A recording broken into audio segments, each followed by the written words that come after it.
Well, today we're talking about the already deemed legendary RF-15-235. Let's talk about this lens for a minute.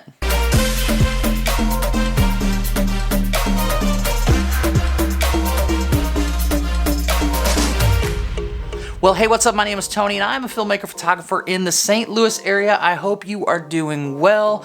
It has been raining here for like the past 2 weeks nonstop, but we finally have a sunny day, and we've got some good plans for this weekend, so I hope that you're going to be able to get out and enjoy some of this new spring weather if you're in this area. So today we're talking about the RF-15-35. We rented this at my job for some upcoming projects that we need. We're actually using the C70 so that we can get that dual gain output and just all of the advantages of that camera.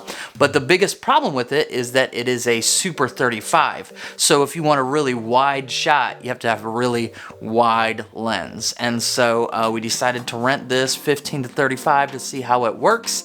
And I figured, why not just do a little video on it while we've got it? And I can kind of tell you my experience of, do I think that it is the best lens for vlogging? Do I think that it's just a lens that will be in my kit in the future, even though it's a fairly pricey lens for an ultra wide or a super wide or whatever they call it kind of lens. Now, just for reference, some of my major lenses that I use daily, I use the 24-105 nonstop. That's on my camera, I'd say 80% of the time. And then the 70-200 is the other lens that I use quite a bit. Now, I've also used the 35mm f1.4. That's one of my favorites. And then the 85mm f1.4. I haven't gotten too much into the RF lenses yet when it comes to primes. I do have the nifty 50, which we're shooting on right now, and I've got the RF 35mm f1.8, which is an okay lens. It's just it's not that L series glass. So we've got a wide lens here. There's really not any other RF lenses that are this wide, this quality. And so what does it look like? How does it respond? And all of that kind of thing. So we'll talk about some of the features that I really like about this lens, some of the things that I don't like, and then who do I think that this lens is gonna be good for. So first thing, some of the features. I love the fact that it's 15, that's super wide. It's actually 1mm wider than the EF version, which was only 16mm to 35. And just for reference, we've got that one, and I hate that lens. There's tons of vignetting, there's tons of like fringing, and the outside is super distorted, and it's just not a great lens. I never really connected with it. So there's a couple big step ups. One, this has image stabilization, so there's stabilizing on this, and then if you got the R5, the R6, you can stack that on top of that, and it all kind of works even more so together. And then obviously autofocus, and it's a little bit bigger, a little bit heavier than my 24-105. It's probably a little bit bigger than the 16-35, the EF version, but it's not anything noticeable when you're talking about a zoom lens. Other thing that this has that is worth mentioning, this is an 82mm filter size. So for me, that has the 24-105, the 70-200, the 85mm f1.4, those are all 77mm filters, and that's what my typical ND filter setup is. And so with the 82mm, that means I either have to get another one or just go without. Now, if I'm using the C70, not a big deal because it's got built-in internal variable ND, or not variable, it's got step-up NDs. So I don't have to worry about that if I'm using it for video on the C70, which is really nice. So other than that, I've noticed when I'm using it, things that I really like about this lens. I haven't spent a ton of time with it. We did go downtown a couple nights ago. It was just like this moody, rainy, like evening. The sun was nowhere to be found, but there's still nice, soft light. And everything was misty and hazy and cloudy. It was beautiful. Perfect weather if you want to take some good photos. And like, honestly, most people think, oh, it's sunny out, it's time to go take good photos. No, you want to go out when the weather is extreme. You're going to get better photos when it's rainy, when it's cloudy, when it's stormy, when it's snowy. That's when you're going to get good photos. So you can still get good ones with sun, but I'm telling you, go out when the weather's bad, and that's when you're gonna get good ones. So we went out, I got a chance to do some video with it. I was gonna try and vlog, it just never happened. Well, hey, what is up? I am hanging out downtown with the 15 to 35. Let's do it. Get in here. So I can stand so far away from you. I know, right? We could do the whole Like 6 feet. Yeah, dude. Yeah. This is my broken arm though. I actually dislocated it this morning. You did? A little bit, yeah. Yeah, see, we can get so far away. Yeah. We get like everybody in here. But then the microphone sounds like crap. So, hanging out in Gotham City. Mm-hmm. Making a vlog. It's dirty, grimy. Dirty and grimy.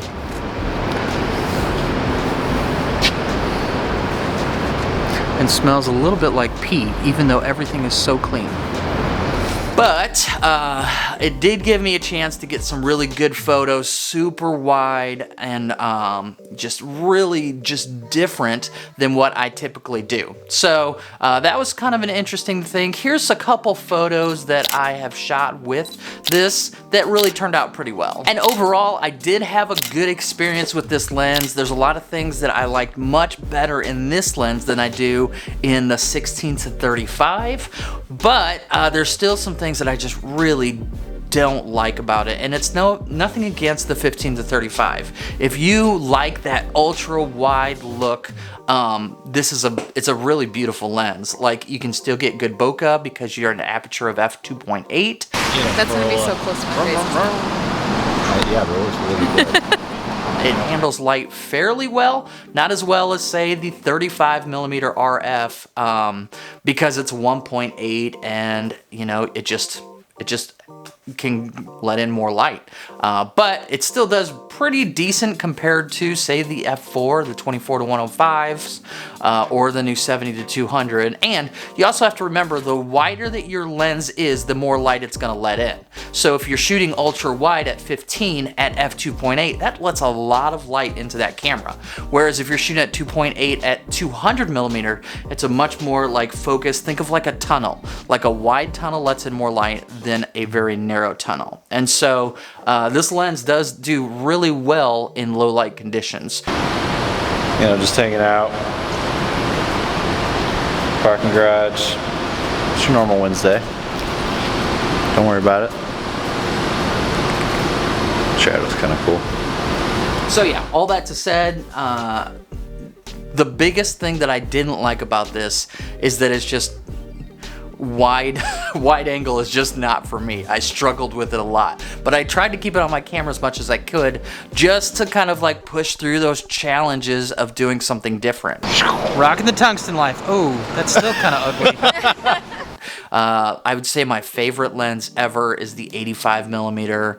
I love the 70 to 200 because I can really just dial in exactly what I want. Even with a wide situation, you just pump out to 70 and you can still get some nice wide establishing shots.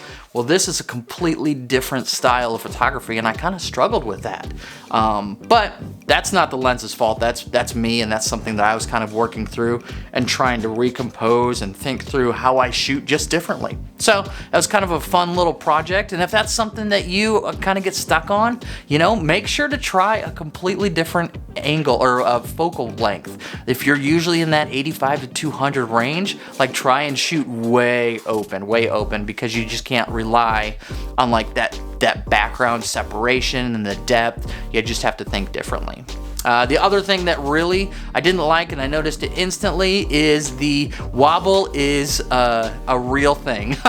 So I kind of shot at 15 and I started walking and I could instantly see this kind of wobble going on, and I was like, oh boy. Hanging downtown using the 15 to 35 for the first time, and we've got these super moody backgrounds right now here in St. Louis. It's been raining like the past few days, and there's all of this just incredible haze.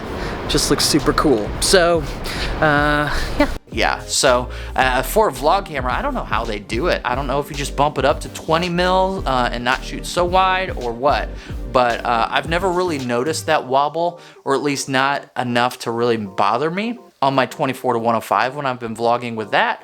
But with this guy, I definitely noticed it right away, and it would take some getting used to be able to get some really nice moving shots with the IBIS in the R5, R6. I think I may have been shooting on the R6. I can't remember. I use both of them pretty frequently, and maybe what I'll do someday is do a video between the R5 and the R6 after having them for several months. Which one do I like better? We'll talk about that in the future. But I did notice at 15 and you're walking, it's really hard to get good video without that wobble in there. And if you haven't heard why that happens with the wobble, is the R5 and the R6 IBIS, their in-body image stabilization is really powerful, which is great for telephoto, which is great for mid-range, 50mm, all of those things. It's really good for that, but the wider that you get, that strong wobble really kind of kicks in because it's doing its job too well. So, but stationary, I didn't see it at all. The distortion is there, but it's not terrible. You just have to understand you're shooting on a super wide lens. It's not GoPro looking. It's pretty good. And when you throw it into Lightroom or when you kind of get into the story of your video, you don't really notice it that terribly much. So Logan, how you doing, my friend? I'm doing good.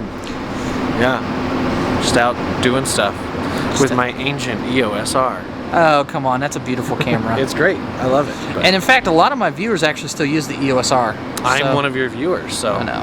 Yes, I fall into appreciate that category. Just to give me some money. Thank Okay. you. Thank you.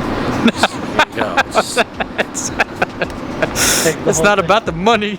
So those are kind of the things that I'm not crazy about with this lens, but I mean, honestly, image quality, autofocus, image stabilization, it's all very, very good in this lens. So who do I think that this lens is for? I'm not sure if it's for the vlogger. I know a lot of people use this, but man, is it expensive for just a lens that you're talking to the camera. Like, I think that there's some other better options, one of which is the 24-105, which is an excellent versatile lens because you can do the vlog talking thing, flip your camera around and shoot out to 105 and still have plenty of like range there to kind of play around with, and you can just get so many versatile shots with that lens.